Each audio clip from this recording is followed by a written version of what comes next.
October 7th, the war began in Israel. And like most Jewish men and Jewish women, I felt called to do something. Now, I wasn't sure what that something was because I don't passively support anything. So if I'm going to do it, I want to make a dent, or I'm going to kind of sit on the sidelines for a bit. So that's what I was doing. I was on the sidelines trying to figure out where's my place? Where can I create the most significant impact? Where can I create sustainable change? And I feel like it found me actually, probably about maybe like 2.5 months ago from the time of the recording. What I learned is that there's thousands of early stage software companies in Israel right now. They're in a distressed state for all the wrong reasons. Founders and founding teams have been pulled into combat, and as a result, their business, their dream, is sitting on ice. And these are the kind of companies that over the past, we'll say 2 years, 2.5 years, they went out and they raised a pre-seed round of capital, anywhere from $1 to $2 million from their friends and family or local Israeli angel investors. They used that money well. They stewarded it. They built a world-class product, a really strong product, feature-rich product. It's early revenue just because it's an early company. They've only launched these companies in the past 12 to 18 months. And unfortunately, because of the circumstances and its current form, this company won't make it. I mean, it's uninvestable. There's no full-time team, and the team that's even able to work on it is so distracted with what's happening in Israel right now, and the revenue isn't strong enough to keep the lights on. And these companies, for all the wrong reasons, like I said, they're just going to die. So I've spoken to a dozen of these startups in the past, we'll call it 2 to 3 months now. And on each call, I always ask them the same 2 questions. The first, how many other companies right now in Israel are in the situation that you're in? And they've told me anywhere from 1,000 to 5,000. 5,000 seems a bit extreme, but I've spoken to some very reliable boots on the ground people and organizations, and they think it's anywhere from 2,000 to 3,000 companies. I mean, that's the future of the Israeli economy right there. I mean, the Israeli economy is built on innovation, and 2,000 to 3,000 companies just dissipate. They just dissipate for all the wrong reasons. It's going to set back this country for at least 5 years, maybe even more. I know that Jewish men and Jewish women, we persevere, we get back when we get knocked down. We're stronger than ever before, but you can't just snap your fingers and recreate 2,000 to 3,000 companies. The second question I always ask them is, knowing what you know about me, and my experience and my infrastructure and my years and years of working in the SaaS industry, how do I bless you? You're out there protecting the homeland. I want to protect your dream. What does that look like for you? And every time they've said the exact same thing. Take over the company, launch it in the US. That was our goal anyway. You're just going to do it 5 years before we thought we could. Issue some non-voting equity to my family as an insurance policy while I'm at war. Keep the door open for me to come back and work at the company post-war and get more equity as a result. And we would love this. This is really strong talent. And then finally some cash on closing, and then owner finance the rest. This is my impact moment. This is how I create a dent. This is what I do to help save the Israeli economy. I've gone all in on this. I've set up a dedicated portfolio. It's called Create Israel, with the entire intent, the entire thesis, which is to acquire distressed Israeli software companies, commercialize them in the US, give equity to the families of the founding teams, non-voting equity, so that they have an insurance policy in place, keep the door open for future employment for anyone from that founding team, and then obviously some cash on closing, and then owner finance the rest based on milestones. One of the things that I've learned over the past few months is that in every war, not just in Israel, there's the same sequence of events that transpire. The first thing is there's economic support, initially from the government, and then from philanthropic people that care about the warfare territory. From there, the patriotic people, they drop everything to defend their homeland. You know what gets neglected in every single war? Is the economy. And even when the war comes to an end, whatever that might be, that economy is set back anywhere from 5 years to decades, depending on how long that was in the first place. And that's what we stand to do. We stand to ensure that the economy, the Israeli economy, the second largest innovation ecosystem in the world behind Silicon Valley, doesn't just make it through, but thrives during it. And that's the entire thesis of Create Israel. So as I started thinking about how to finance this, I thought to myself, if I do this right, and I bring on the right families that really care, not that they're all Jewish, but they stand for Israel. They stand for Israel. We will set this portfolio up for success for decades. So I started pounding the pavement. I started hustling. I got meetings with some of the most iconic families in the entire US and even around the world. And in these meetings, they just kind of gave me a shot. Like, we'll give you 5 minutes, share what you got. And that 5 minutes turned into an hour, which turned into a series of meetings. And in every one of these meetings, these families said, we stand for what you stand for. We believe that you're the right guy to do it. You have a decade plus of experience doing it. You have the courage to step into this warfare and to really preserve the economy. We think it's really an interesting asset class. We have none of our portfolio allocated to that asset class, but the only thing we don't like is you're just not raising enough money. But we get it. But the only time that we'll ever make an equity investment is if we could deploy at least $10 million, and the most we'll ever take is 10% of any given round. And that would mean that if you want our capital, you have to go out and raise $100 million or more. And we're here to tell you, don't do it. Go raise just what you need to start. And then start, because the longer that you wait, the more companies die. And as I was hearing this feedback, I thought to myself, I want and I need these families on the field. This is iconic families. These are relevant families for what we're setting out to do. Families that stand for Israel, families that stand for innovation and entrepreneurship and the free enterprise and capitalism. Families that stand to ensure that freedom prevails. So I asked each of these families, if I can make it philanthropic, would you do it? And every one of them said the exact same thing. If you can make it philanthropic, we'd probably do more. I'm like, what do you mean you do more? They're like, we'd probably do more than what we originally told you, which was that $10 million or $15 or $20 million commitment. And I said, why? And they said, well, we've already set up different philanthropic arms to our family office. We have our own donor-advised funds. We have charitable trusts. This is money that we've put into these vehicles that has not been taxed, and it's just kind of sitting there. And it's sitting there waiting for something to check the boxes. And everything you're doing with Create Israel checks the boxes, except for one thing: you're not a charity. So if you could figure out how to make it philanthropic, count us in. So that became my absolute fanatical focus. And I have a dear friend, his name is Julio Gonzalez. He's in Palm Beach. He's been there for a number of decades now. He's kind of a fixture there. Everybody loves Julio. And Julio, he's not Jewish, but he calls himself a Jubin. He really cares about Israel. He stands for Israel.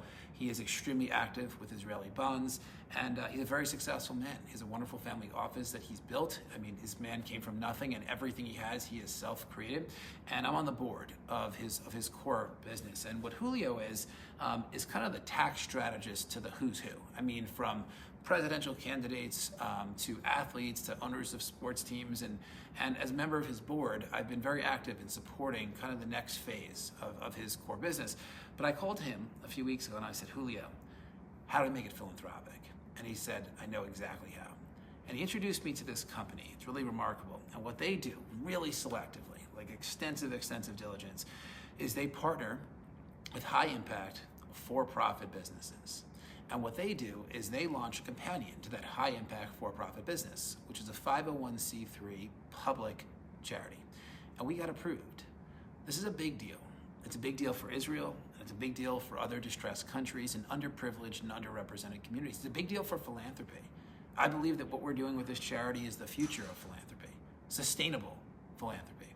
So we got approved. We went live, and what we launched is called the Innovation Bridge Foundation. This organization is the administrator of the foundation. I'm the founder and a committee member. My responsibility is to fundraise, get wonderful people that care about the mission to get on the field with us to ensure it's actualized. And what we stand to do at the Innovation Bridge Foundation is bridge the innovation gap in distressed countries like Israel, Ukraine, Africa, and others, and also in underrepresented and underprivileged communities as well. We stand to bridge that innovation gap because that innovation gap is very real. I've spoken to people in cities like Baltimore, where there's people in Baltimore that are in these somewhat rural, really challenging areas, and they're just going to continue on with the same track that they've been on unless we bridge the innovation gap. So that's what we stand to do. And the first core initiative of the Innovation Bridge is to support Israel, to save the Israel economy. And the way it works, because we talk about sustainable philanthropy, this is a huge breakthrough. There will be white papers written on what we're doing, is that the charity is able to make investments into high-impact for-profit businesses that are approved by the administrator, and Create Israel is approved. So what that means is that the charity will actually own equity in a high-impact for-profit business. So let's just use basic math for an example, okay? Let's pretend that charity deploys $10 million into Create Israel in exchange for 10% equity. in Create Israel, which is a portfolio of distressed software companies in Israel that we're going to commercialize in the US and turn into very viable businesses. And let's just pretend that at the end of 2025, and this is me just pretending, just so you understand how the concept works, Create Israel distributes $250 million. And remember, the Innovation Bridge Foundation owns 10% of Create Israel. So as a result, the Innovation Bridge Foundation has got $25 million distributed back into the charity for the purpose of the mission, to bridge the innovation gap. This is called sustainable philanthropy. I never really understood the nonprofit industry, because if you think about the nonprofit industry, what happens is you as a donor, you're approached and you put $1 million into the XYZ charity. And guess what happens the same time next year? The foundation comes back, the charity comes back and asks you for another $1 million, because they're not using those resources to create anything of economic value. And the administrative expense of charities is very high. Usually it's between 60 to 75 cents of every dollar is just to offset the cost of the bodies running the charity, which means that 20 to 25% of the dollars that you're putting into a charity are actually put forth into the mission. And if the mission doesn't have a for-profit component to it, it's going to run out of money each year. So every charity has to rely on their gala dinner. And what happens at the gala dinner if instead of getting $10 million, which is their budget for the next year, they get $8 million? Well, what are they going to do? They're going to probably cut 10% of their headcount and 10% of the mission budget. We've created sustainable philanthropy, because what Innovation Bridge Foundation stands to do is deploy capital to high impact, high profit, high for-profit businesses that then provides a return to the charity. So here's what I'm excited about, other than the sustainability. Obviously, I can approach each of those families that said, if you can make it philanthropic, we're in and maybe in for more. They already have their own donor advised funds, they have charitable vehicles, or they just have significant earned income and they rather deploy that capital into things that create real impact versus just giving it to the government. In addition to that, there are corporations that we can now have conversations with, mega corporations, where I have some really significant relationship capital with the executives or the CEOs and the founders, and they've wanted to support things that I've been working on, because everything I do is high impact. The challenge is there was just no way for them to, and now there is, because every one of those organizations has some charitable division. They do some charitable giving. I spoke to a bank recently, and on October 7th, the war started in Israel, like I mentioned, and on October 8th, this bank sent $10 million to Israel, just to show their support, quick support. I'm sure they've done a lot more since then, and this is a bank where I'm really good friends with one of the top 10 people of the whole company, and he's Jewish, and most of the executives are at this organization, and I said to him, how can you help? He goes, I got you. And he's literally working through their charitable arm to ensure that their charitable arm is able to support this very critical initiative to bridge the innovation gap. But what excites me maybe even more than the high net worth and the corporations is you. Everyday wonderful people that care about this mission. When you go out and raise equity, you could only allow accredited investors to invest in those vehicles. And not everybody's accredited. Accredited means you have a certain income as an individual or as a family, you have a certain net worth, and the beauty of charity is anyone can do it. Anyone could put 10 bucks in. Anyone could put $36 a month in. Anyone could put $3,600 a year in. Anyone can participate.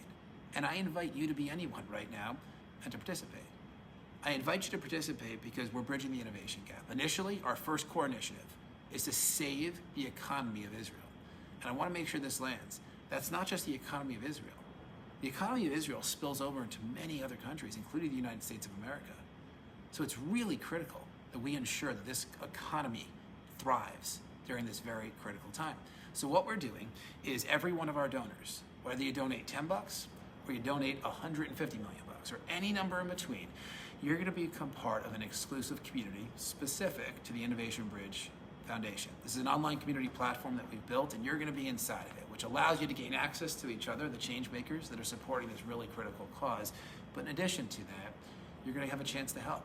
This is your visibility into impact. So what that means is before we acquire any company in Israel or in the future Ukraine or Africa or anywhere that we do this, you will have the opportunity to vote on the ones that you believe that we should acquire. We're going to take your vote very seriously in our decision-making process. In addition, when we acquire one of those companies and we launch that company, you're going to get a chance to participate in what we call the land grab. And a land grab means you're the chance to promote it into your network. And when you promote it into your network, you have the opportunity to earn affiliate commission, some form of compensation on any of the sales that are generated, which you can choose to donate back to the charity or you can keep for you and your family as well. And for the larger donors, the donors that are accredited, we're going to give you the first right to make direct equity investments into any of the distressed companies that we acquire once they're no longer distressed and beginning on their journey to scale. And that's a great opportunity because I don't believe we'll ever have to fundraise outside of our donor community. I can't even imagine what this evolves into. I've had some conversations with some really high profile people, both in the world of philanthropy, high net worth in the sense of family office, corporations, and they said to me, Jared, what you're doing with philanthropy is the future of it. And know something? I know it. And I just got to give credit to everyone that contributed to this. From Julio Gonzalez saying, I know exactly who you need to speak to, which is Danny Hughes. And Danny Hughes then brings me to an organization that partners with businesses just like ours. And they have the ability to pace with us and get all of this set up in a really quick period of time, to our team that has put together the beautiful website that you have an opportunity to review with the donor technology integrated in. I mean, it looks like we've been in business as a charity for years at this point, and yet we're just getting started. And every dollar counts. So I just invite you. I invite you to help us bridge the innovation gap. I invite you to stand for the Israeli economy right now. And I invite you to get on the field with us. I don't know what this evolves into, but I know it's going to be pretty darn exciting. I expect this year we'll have at least 10,000 donors inside of our wonderful community. Over time, hundreds of thousands, maybe even millions of donors. And imagine the force for good with that. Imagine the force for good as we start bridging the innovation gap in distressed countries and underprivileged and underrepresented communities. So it's my honor to share what I've been working so diligently on with my team, and I hope you take me up in the offer. The invitation is present. Just do something, whatever that means to you. Do something, and let's bridge the innovation gap together.